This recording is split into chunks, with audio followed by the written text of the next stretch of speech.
विधानसभा के मानसून सत्र का आगाज हो चुका है। सत्र शुरू होने से पहले ही कांग्रेस की आक्रामकता और प्रदर्शन देखते हुए आसार हैं कि सदन में कांग्रेस सत्ता पक्ष को घेरने की पूरी कोशिश करेगी। यानी 5 दिन के सत्र में जोरदार हंगामा होगा, लेकिन जरूरत हंगामे की नहीं बल्कि जनता के मुद्दों पर मजबूती से सदन में बात उठाने की है।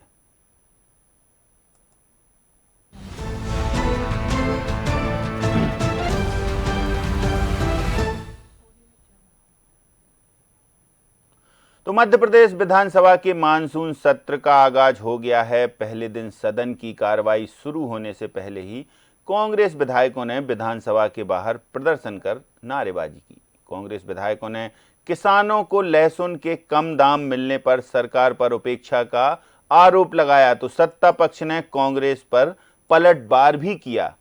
इस बार पलटवार में क्या कुछ हुआ, हंगामे के बीच किसने क्या बोला, चर्चा करेंगे इसी पर कि आखिर कांग्रेस विधायकों को लहसुन की बोरियां विधानसभा तक ले जाने की जरूरत क्यों पड़ी। सवाल भी करेंगे, जवाब भी लेंगे, लेकिन इससे पहले देखते हैं ये रिपोर्ट।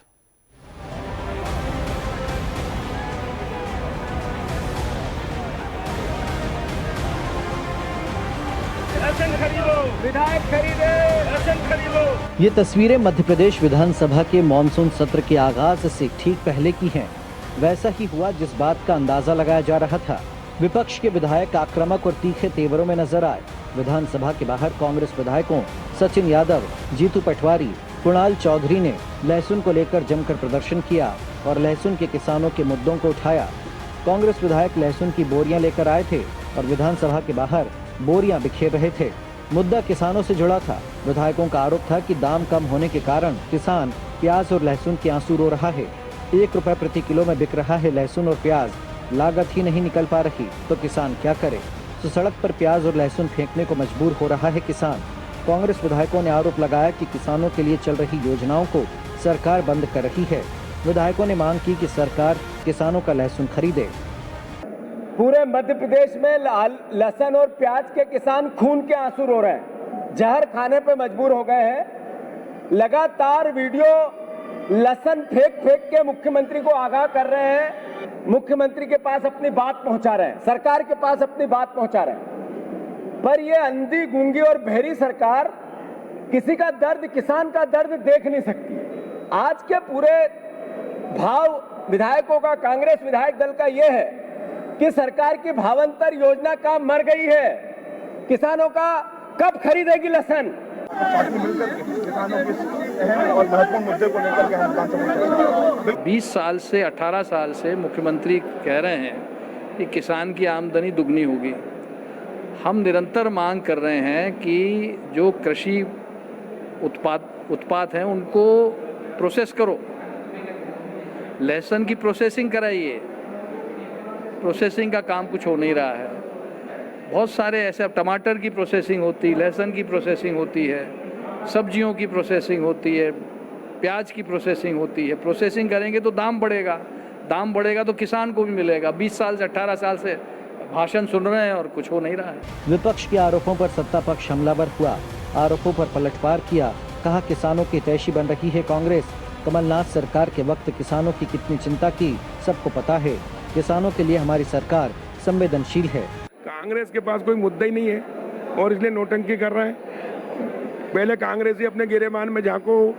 तुमने कहा था किसानों का कर्जा माफ करेंगे 10 दिन के अंदर, नहीं तो मुख्यमंत्री बदल देंगे। राहुल गांधी ने कहा था, किया क्या? कमलनाथ जी ने 15 महीने में किसानों के साथ सबसे ज्यादा धोखा दिया, सबसे ज्यादा नुकसान पहुंचा है।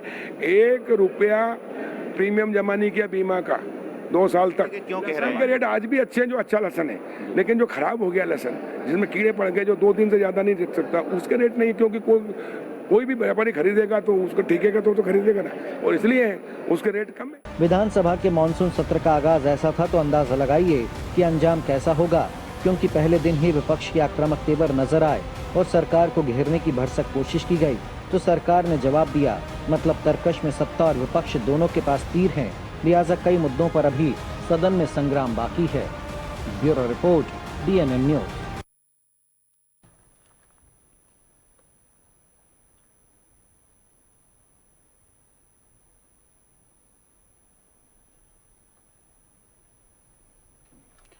तो चर्चा शुरू करेंगे। हमारे साथ कुछ खास मेहमान हैं, उनका परिचय आपसे करा दें। हमारे साथ कांग्रेस से संगीता शर्मा जी प्रवक्ता हैं और संदीप पौराणिक वरिष्ठ पत्रकार और वरिष्ठ भाजपा के नेता गोविंद मालू जी। आप तीनों मेहमानों का बहुत स्वागत है। संगीता जी, लहसुन की बोरियां विधानसभा के अंदर तक पहुंची, अब इन लहसुन की बोरियों से उठी तकरार कहां तक पहुंचेगी? क्योंकि ऐसी भी आवश्यकता आ पड़ती है क्या? विरोध तो वैसे भी दर्ज हो जाता सदन के अंदर। तो देखिए, किसान भी विरोध कर रहा है। किसान पूरे साल मेहनत करता है, लहसुन उगाता है, और जब उसे खरीद के पूरे दाम नहीं मिलते हैं तो विरोध तो उसने भी किया था। पानी में बहाई थी लहसुन, ट्रकों से जाकर लहसुन बहाई थी। और विपक्ष का धर्म होता है, विपक्ष का कर्तव्य होता है कि वो जनता की आवाज को, किसान भाइयों की आवाज को सदन तक लेकर जाए, सड़क से सदन तक लेकर जाए जी। जो आज हमारे विधायकों ने किया है।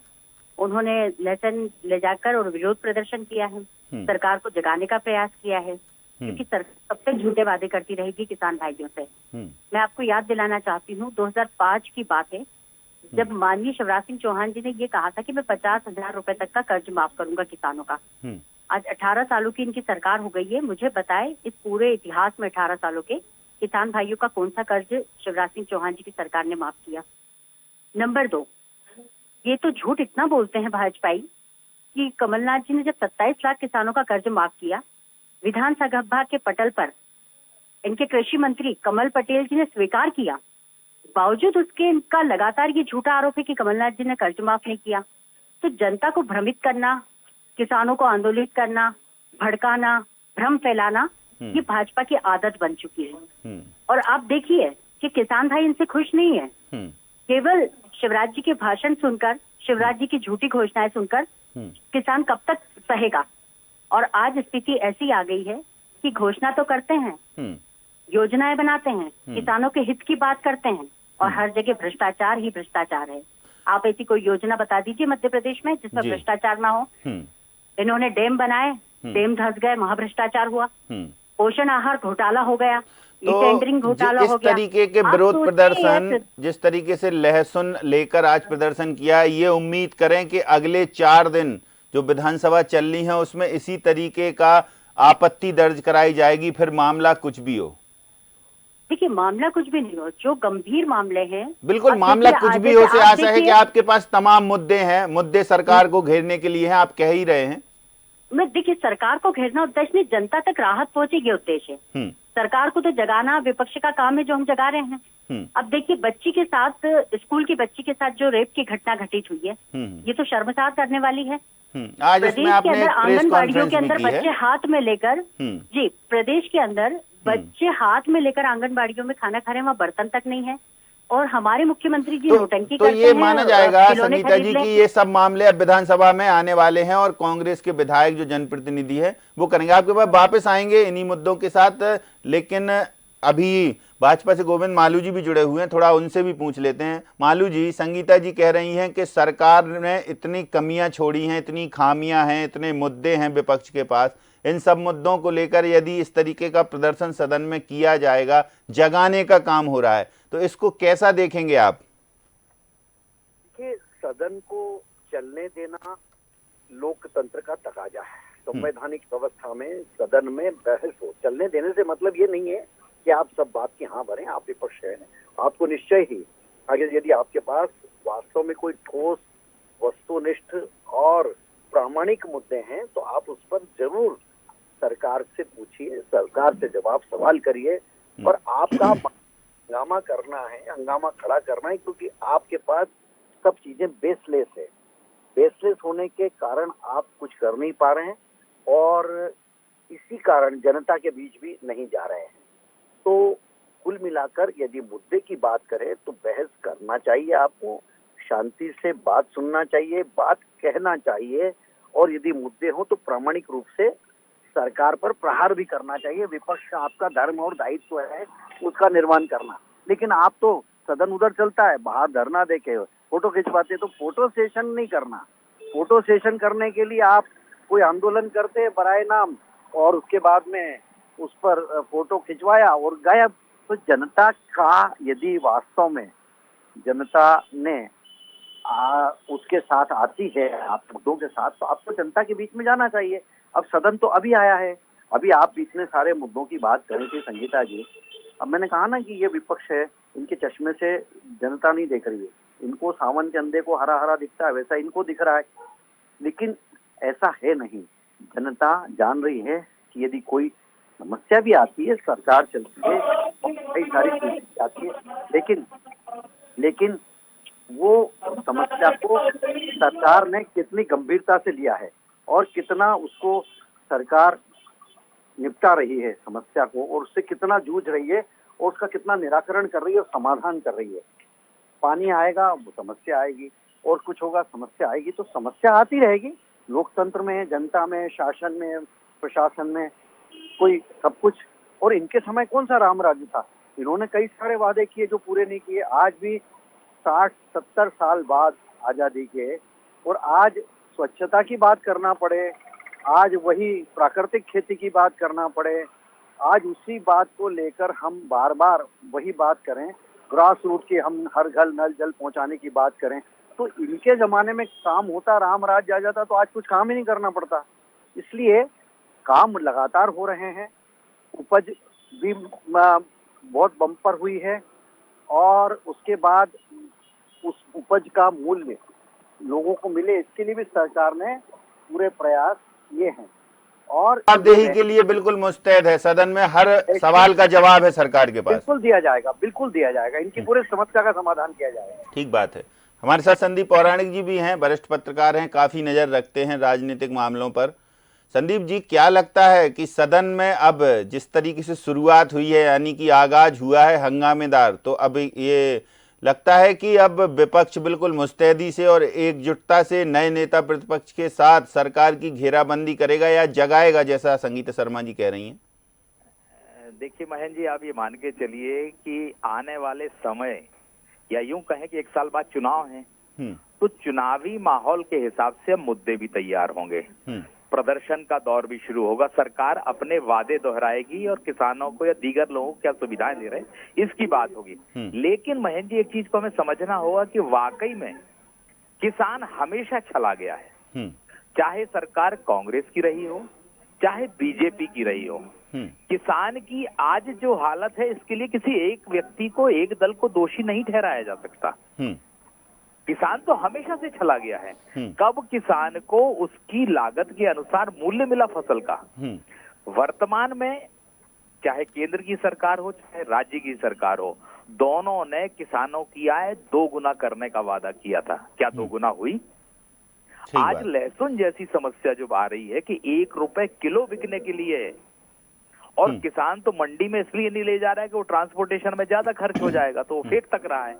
तो सवाल ये है कि किसान को उसकी अपनी मेहनत का, आप ये सोचिए, उसने 6 महीने साल भर इस उपज में लगाया होगा, उसके एवज में उसे क्या मिल रहा है? उस सरकार क्या पहल कर रही है? मेरा ये मानना है कि राजनीतिक दल के तौर पर कांग्रेस को विरोध प्रदर्शन उसका अपना है। क्या उसकी नैतिक जिम्मेदारी नहीं कि वो एक रोड मैप दे, वो ये बताए कि अगर लहसुन ज्यादा होता है तो किस तरह का काम होना चाहिए? क्या उस तरह का काम आपने किया अपनी सरकारों में? टमाटर ज्यादा होता है, फेंका जाता है, क्या उसके लिए आपकी तरफ से? इसलिए लक्ष्मण सिंह जी कह रहे थे प्रोसेसिंग नहीं होती है। अरे तो आप बताइए ना, मैं पूछ रहा हूँ कि कांग्रेस के दौर में कौन सी प्रोसेसिंग होती थी? आप ये मानिए महेंद्र जी कि राजनीतिक दलों का, मैं ये नहीं कहता कि हर नेता का, लेकिन आज उन्हें अपने लाभ की चिंता ज्यादा होती है।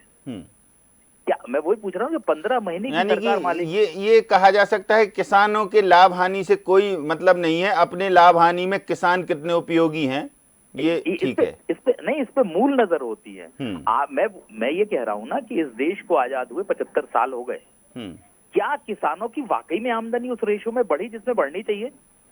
सरकारें तो सबकी रही ना महेंद्र जी। ठीक बात।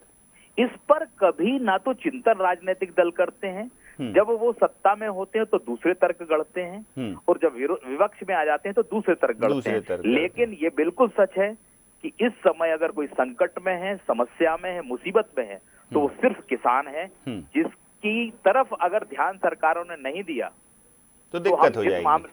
दिक्कत स्वाभाविक सी बात है। बिल्कुल। संगीता जी देखिए, किसान बिल्कुल बैकबोन है, ये तो हम मानते हैं, लेकिन जिस तरीके से किसानों के हित की बात कांग्रेस कर रही, तो कांग्रेस ने ऐसी कौन सी नीति बनाई कि जिससे किसानों को लगे कि चलिए प्याज ज़्यादा हो गया तो प्याज का मूल्य उन्हें मिल जाए, अब लहसुन ज़्यादा हो गया तो लहसुन का मूल्य के लिए अब आप लोगों को प्रदर्शन करना पड़ रहा। किसानों को कब एक ऐसी स्थिति मिलेगी या ऐसी सरकार मिलेगी जो उनको एक ऐसा कानून या नियम ही बना दे कि बिल्कुल इससे कम में तो लहसुन जाएगा ही नहीं, चाहे वो पैदावार पूरे प्रदेश भर में हो जाए या फिर कम हो तो निश्चित तौर से उसकी मांग बढ़ेगी तो कीमत बढ़ेगी। लेकिन यहाँ पर किसानों से या किसानों के चूल्हे पर रोटियां सेकने का काम कांग्रेस कर रही है। ये सीधे सीधे एक आरोप ही समझ लें भाजपा का। और कमल पटेल जी तो कह रहे हैं कि खराब लहसुन की कीमत नहीं मिल रही, अच्छे लहसुन की कीमत तो मिल रही है।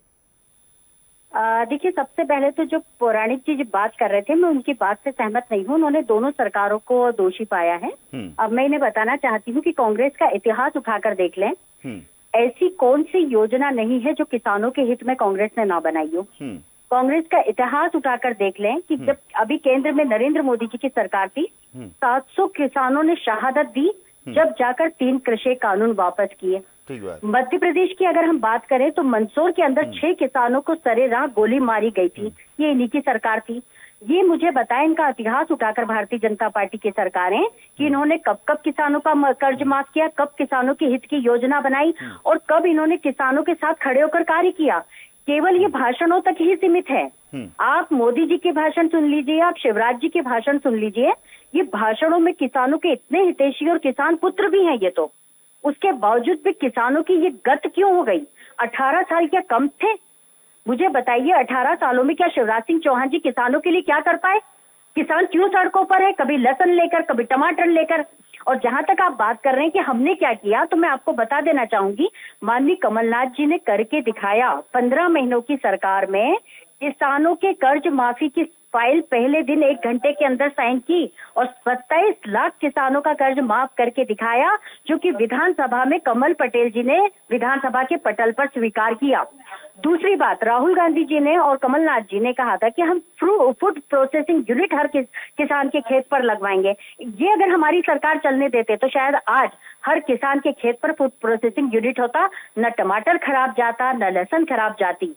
ये भारतीय जनता पार्टी केवल बातें करती है। अभी हमारे मालू जी, प्रवक्ता जी महोदय बैठे हैं, ये सरकार को बचाने का कार्य कर रहे हैं। ये खुद भी जानते हैं, ये पीठ के पीछे खड़े होकर बोलते कि वाकई 18 सालों से कुछ नहीं किया किसान पुत्र ने। सच्चाई ये खुद भी जानते हैं, पर टीवी पर बोलना पड़ता है। पौराणिक जी कह रहे हैं कि ऐसा नहीं किया, वैसा नहीं किया। आज जो किसान उन्नत हुआ है, किसानों की जो स्थिति थी वो जो हुई है, वो कांग्रेस की वजह से हुई है। आज आप इस बात से अंदाजा लगा लीजिए कि 70 सालों में जितना कर्ज में कांग्रेस भाजपा सरकार नहीं डूबी हुई थी, उतनी तो इन्होंने 2014 से लेकर आज तक में कर्ज में डुबा दिया मोदी जी ने। और शिवराज जी ने 350 करोड़ का कर्ज ले लिया। तो आप ये बताइए कि इससे आप अंदाजा लगा ले कि प्रदेश कैसा चल रहा है, प्रदेश की आर्थिक स्थिति कैसी है। इन चीजों पर अगर गंभीरता से सोचा जाएगा, हर मुद्दे पर, हर पॉइंट पर मैं आपको मालू जी का ये कहना था कि आप लोग कुछ सुझाव दे दीजिए। वही बात संदीप पौराणिक जी कह रहे थे कि कुछ कहिए तो विपक्ष के नाते कि ऐसा कर दीजिए। अरे इनके पास अनुभव नहीं है। 18 सालों से किसान पुत्र के पास इतना भी अनुभव नहीं है कि कांग्रेस से पूछकर सरकार चलाएंगी तो सरकार क्यों गिरा दी। कमलनाथ जी तो सरकार बढ़िया चलाकर दिखाते। इन्होंने तो विपक्ष के नाते सलाह भी नहीं देंगी आप? बिल्कुल, हम तो देने को तैयार हैं। ये मांगे तो मीटिंग तो करें। कमलनाथ जी, दिग्विजय सिंह जी, हमारे सारे वरिष्ठ नेता देने को तैयार। किसान के लिए हम लोग बिल्कुल खड़े हैं, सड़कों से सदन तक खड़े हैं। ठीक बात है। मालू जी वो कह रहे हैं सुझाव भी दब देंगे जब आप मांगेंगे या फिर बैठक करेंगे। न्योता दीजिए पहले, फिर जो सुझाव देगी कांग्रेस के क्या करना चाहिए क्या नहीं करना चाहिए। देखिए, इनके एक्सीडेंटल सुझाव, हम अपना एक्सीडेंट नहीं कराना चाहते हैं। इनके सुझाव इनको मुबारक हों, लेकिन जैसा संगीता जी बता रही थी, ये तो झूठ के पैर नहीं होते और वो जनता ने बता दिया। झूठ की बुनियाद पर इन्होंने सरकार बनाई। 10 दिन में कर्जा माफ कर दिया। 2 लाख का किसका कर्जा माफ हुआ? 10 दिन में कर्जा माफ करने की बात आई, बोले एक हस्ताक्षर कर दिया और कर्जा माफ कर दिया। कागज पे ही सब काम हो गए। किसी को बैंक में बेचारे किसान आखिरी तक इस बात के लिए तरसते रहे कि दूसरा लोन ऋण कब मिलेगा। वो पहला पटा नहीं, उसको सरकार ने जमा नहीं किया। कागज पर फाइल पर साइन करने से नहीं, पैसा देना पड़ता है। तब हमने आकर 8,000 करोड़ रुपया जमा कराया और 866 करोड़ रुपया जो बैंकों का देना था वो हमने दिया। हमने उसके बाद में किसानों के लिए जो सुविधाएं देना थी वो दी। इन्होंने भावांतर योजना बंद कर दी। अब इनके सुझाव से अगर हम सरकार चलाएंगे तो ये न तो इनको कार चलाना आती न सरकार चलाना आती। अब ये इनका एक्सीडेंट हो गया, खुद की सरकार खुद ने गिरा दी, उसका हम पर दोष क्यों दे रहे हैं? आपने खुद ने बोला सड़क पर उतर जाओ। जब असहमत थे आपके साथी नेता जो आपके साथ चुनाव जीत के आए, जनता के बीच में जा रहे थे, जब जनता का कोप भाजन उनको होना पड़ रहा था, तब उन्होंने आपको अलविदा कहा, गुड बाय कहा और आप सड़क पर आ गए। हम उसका क्या कर सकते हैं? ठीक बात। आपने बेरोजगारी भत्ते का वादा किया था, आपने ऋण माफ करने का वादा किया था, कर्ज माफी किसानों के अलावा आपने सेल्फ हेल्प ग्रुप के भी कर्जे माफ करने की बात की थी। बड़ी बड़ी बातें कर दी। पेट्रोल डीजल में 5 रुपए कम करने की बात की। आपने वचन पत्र इतना बड़ा भारी भरकम बनाया, आसमान से सितारे उतार के जमीन पर सिक्का देंगे, उसकी जगमग में हम सब घूमेंगे। हमको ऐसे सुझाव की आवश्यकता नहीं। कांग्रेस को अगर सुझाव, कांग्रेस के पास अगर कुछ होता, कुछ मादा होता, कुछ विजन होता, कुछ काम करने की कला होती, कुछ एडमिनिस्ट्रेशन की, कुछ उनके अंदर अच्छे प्रशासन की तड़प होती और जीरो टॉलरेंस की नीति होती करप्शन पर। इन्होंने तो आते से एक काम बहुत किया है, ये इनका सुझाव होगा। रोज एक दूध की बंदी की तरह एक तबादले की सूची आती थी और उसकी बंदर मार चलती थी और उसके झगड़े होते थे इनके आपस के, पदाधिकारियों से लेकर के मंत्री तक। ये तो विपक्ष के सवालों का जवाब देने बिल्कुल बड़ी तैयारी से रहना पड़ेगा सरकार को, क्योंकि बहुत सारे मामले गिना दिए उन्होंने। पोषण आहार का मामला देखिए गिना दिया, अत्याचार का मामला गिना दिया, महिला अत्याचार का एनसीआरबी की रिपोर्ट। हम सब देंगे। ये कोई हमने कहा ना राम राज्य तो इन्होंने हमको सौंपा नहीं था 2003 कि राम राज्य जैसा हमको सौंप दिया और हमने ही बिगाड़ दिया। इन्होंने तो टोटल फ्रैक्चर्ड सरकार, टोटल डैमेज सरकार, टोटल बंटा ढार सरकार और प्रदेश हमको सौंपा, जिसको हमने बीमारू प्रदेश से उठकर हमने उसको विकासशील प्रदेश के रूप में हम लाए। हमारी जीडीपी ग्रोथ बढ़ी, हमारी पर कैपिटा इनकम बढ़ी, किसानों की आय बढ़ी, सड़कों का जाल बिछाया, इंफ्रास्ट्रक्चर डेवलपमेंट हुआ। इन्होंने इनके आते ही बिजली चली जाती, चाहे वो मध्य प्रदेश की सरकार हो कि राजस्थान की हो। ये आते हैं सड़कें खराब हो जाती, आप राजस्थान की देख लो या मध्य प्रदेश की 15 महीने की सरकार देख लो। आप अगर इन्होंने बहुत कुछ काम किया होता और वादे पे खड़े उतरे होते तो उसके तुरंत बाद जो चुनाव थे 29 सीटों में से 28 सीटों पर आए तो सही, लेकिन बम्पर मेजोरिटी भारतीय, वो तो आपको मिली थी बम्पर मेजोरिटी। ठीक बात है संदीप जी। जी संदीप जी, क्या लगता है कि अब जिस तरीके से संगीता जी कह रही हैं कि सुझाव तो तब देंगे जब मांगे जाएंगे, तो एक विपक्ष की भूमिका में पहले भी दिए जा सकते हैं, जैसा आपने कहा कि सुझाव दें या कुछ ऐसा लिख कर दें कि ऐसा करिए आप किसानों के लिए, आपने मांग पत्र में ही लिख दें तो उससे ये हो जाएगा कि चलिए विपक्ष जो प्रदर्शन कर रहा है उसकी मांगें पूरी हो गई। लेकिन यहाँ पर संगीता जी कह रही जब न्योता दिया जाएगा तभी हम सुझाव देंगे। कमलनाथ जी को न्योता दें, दिग्विजय सिंह जी को न्योता दें। वैसे अच्छी राजनीति या सौहार्दपूर्ण राजनीति में ये सामान्य चर्चा होनी चाहिए, चाहे सत्ता पक्ष हो या विपक्ष हो। अगर आप वाकई में दोनों दल, मैं किसी की मंशा पे सवाल नहीं उठा रहा, अगर वाकई में आप एक रोड मैप या विकास की बात करते हैं तो चर्चा होनी चाहिए किसानों की समस्याओं को लेके। लेकिन मैं किसी राजनीति में या किसी प्रवक्ता के सवाल का जवाब नहीं दे रहा, लेकिन महेंद्र जी एक चीज मैं कह रहा हूं कि इस देश में कितने लोगों ने खेती छोड़ी, सीमा जो खेती हर मजदूर होते उनकी संख्या में कितनी वृद्धि हुई, इसका भी राजनीतिक दलों को विश्लेषण करना चाहिए। अगर हमारे देश के किसानों की हालत बहुत सुधरी होती तो किसानों की संख्या में बेतहाशा बढ़ोतरी होती। खेती हर मजदूर नहीं बढ़ते हमारे यहाँ, लेकिन उनमें बढ़ोतरी हुई। एक चीज, आप छोटे जो किसान हैं, क्या आपको लगता है कि उसके पास, मैं सरकारी मदद को छोड़ दूं कि प्रधानमंत्री आवास मिला या वो क्या अपना मकान बना पाता है? क्या वो बच्चे को बेहतर शिक्षा दे पाता है? क्या वो गाड़ी खरीद पाता है? हम मूल्य उसको कितना दे रहे हैं? समर्थन मूल्य अगर हम 50 रुपए बढ़ा देते हैं तो बड़े बड़े इश्तहार जारी कर देते हैं। क्या वाकई में किसान, मैं ये नहीं कह रहा कि सरकारों ने नहीं किया, लेकिन उस रेशो में हुआ है क्या?